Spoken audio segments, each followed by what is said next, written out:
Hi, this is Queen Searles, and I've resumed living in my car as opposed to the shared living situation that is extremely distressful, and there should be a eye on the plight of homelessness in this country. And so put an eye and give an ear to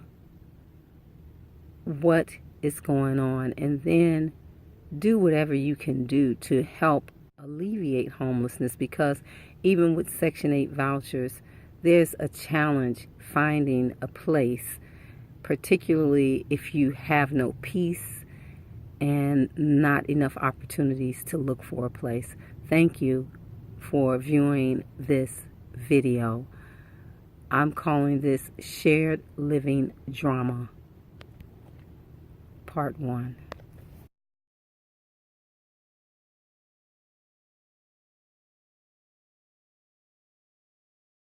This is dog poop, and so it's a lot of dog poop all around the yard. So we need to establish boundaries for if the dogs are allowed to poop in the yard. It's on the sidewalk as well. That could end up in the house.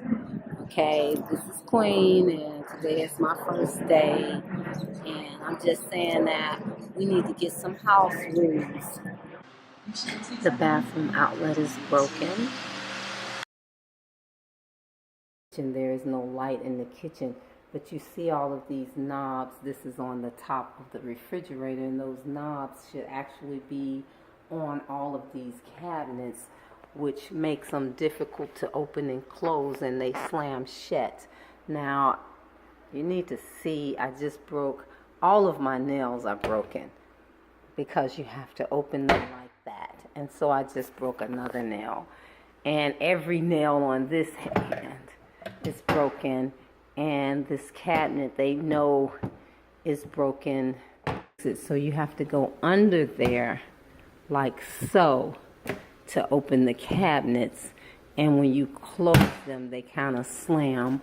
Whereas if they would take these knobs and simply cared to put them there, you could pull them open and not damage every nail.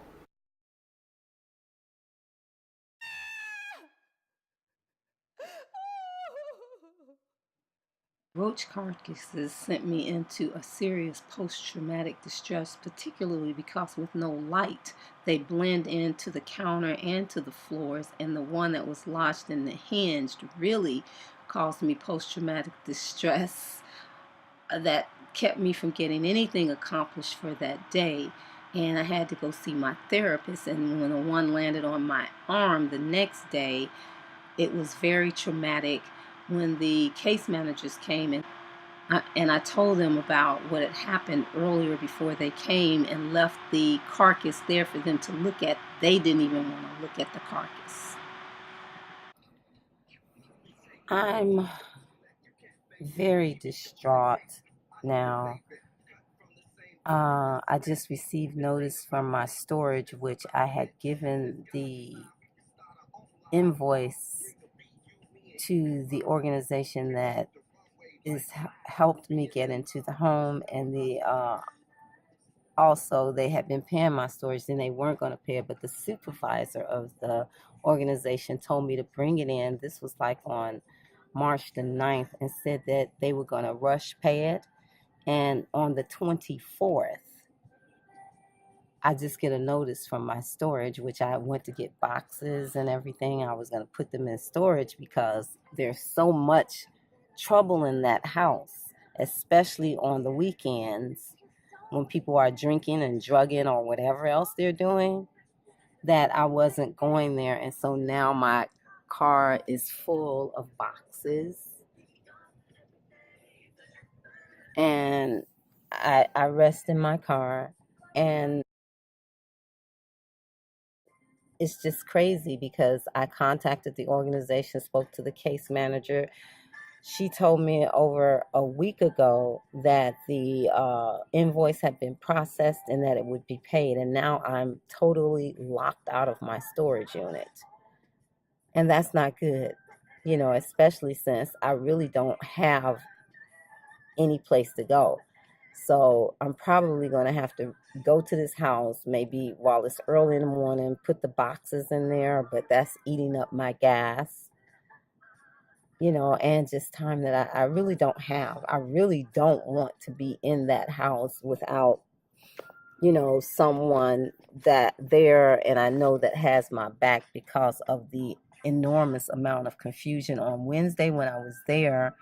The woman, her name's Catherine, she approached me about moving some garbage, and these garbages, you'll see in the video how full they are, and I don't put anything in the cans, period. And so, I don't understand. And then she says, well, I said, I don't do garbage. I'm not touching or moving those garbage cans. I'm dealing with disabilities. I'm not touching or moving those giant cans. And she goes, well, I didn't say it for the sake of an argument. And I was like, whoa, I'm not arguing. And so therefore, I just stayed away. I have not been to the house since that day.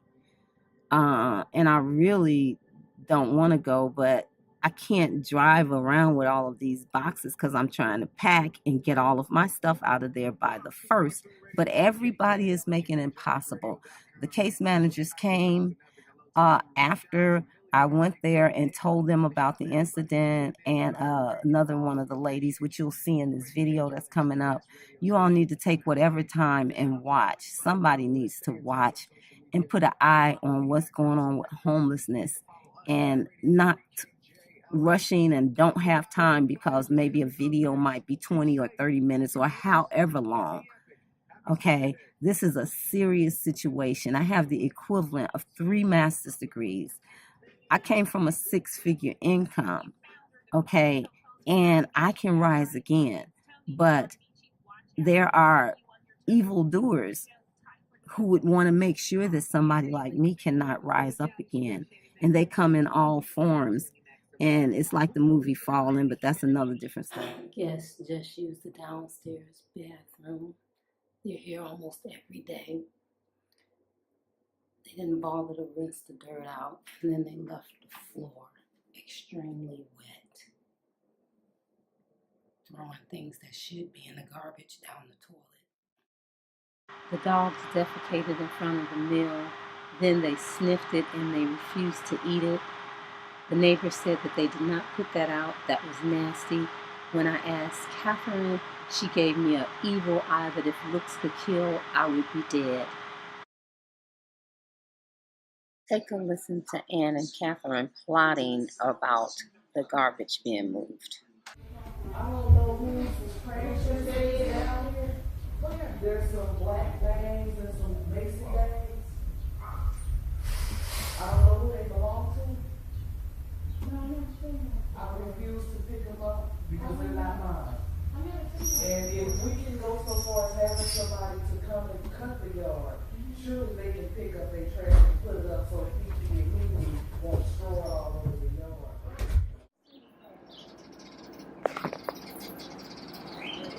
Look, making this video, put the door open.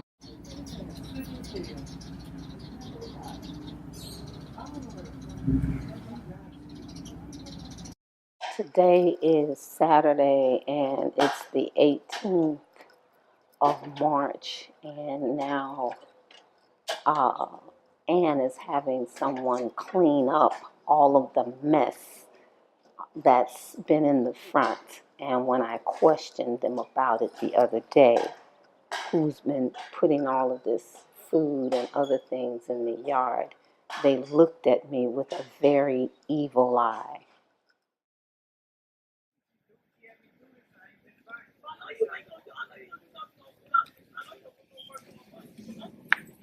I don't say the wrong way no more. I'm just getting in front. I'm gonna go back. How you doing?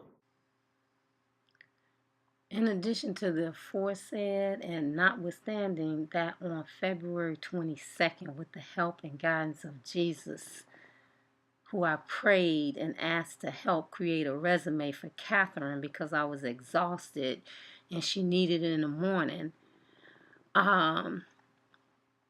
this woman accosted me while I sat on her couch, and this was after she announced to another tenant that she got the job.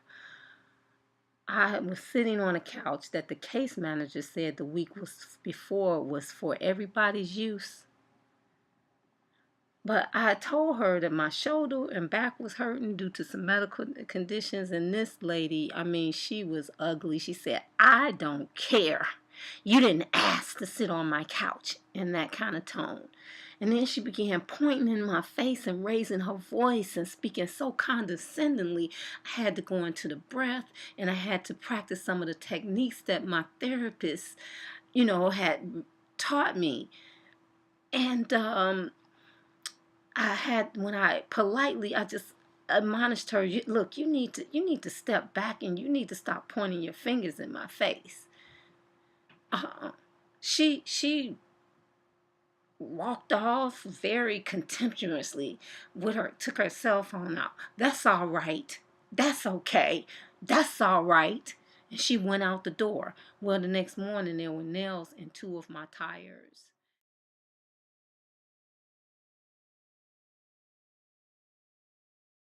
Furthermore, get your facts together. She opened the window because she said she couldn't deal with the smile that you got going on up in here. Just open me up. I did. Okay, why? Because she No, came. you know, well, Miss, but whatever I gotta do, why I gotta yell? I understand what you're No, trying no, to say, no, but she's downstairs. No, because She should be in her room. No, she not, no. If Okay, because we all in the bed. I'm saying what? I was in the bed. Okay, then she should be in the But bed. that's not my problem. But You woke me up, and it's hard to get sleep. I just got in. You I been told up you what to you said here. Okay, it is now approximately 10 o'clock, and Miss Rochelle and her guests, including herself, her grandson, and her daughter, left over an hour ago, and so I'm going to lock this door